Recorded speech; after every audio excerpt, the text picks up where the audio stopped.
Bizdə belə bir sual verilib. Sualda deyilir ki, verilən ifadəni ala biləcəyi ən kiçik qiyməti tapın.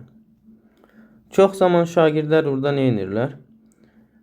Mənfi b kvadrat minus 4ac bölünsün 4a düsturundan istifadə edirlər.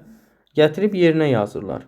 Və bunları yerinə yazsam mənfi b-nin kvadratı 36 minus 64 bölünsün 4 almış oluram. Bu da bizə nə verir? Mənfi 28 bölü mənfi 4, yəni 7 verir. Digər üsul nədir? Yazıram 2 0 bərabərdir. Mənfi b bölü 2a. Buradan 2 0-mı tapıram. Yəni mənfi 6 bölü 2. İxtisarımı apardım, tapdım 3. Daha sonra nə edirəm? Tapdığım bu 2 0-ı aparıb x-in yerinə yazıram. Yəni 3-ün kvadratı 9 minus 6 vur 3 18 və plus 16. Bu da mənfi 9 plus 16, yəni cavabı 7 verir. Hər iki halda cavabı nə etdik? Eyni bir nəticə tapdıq.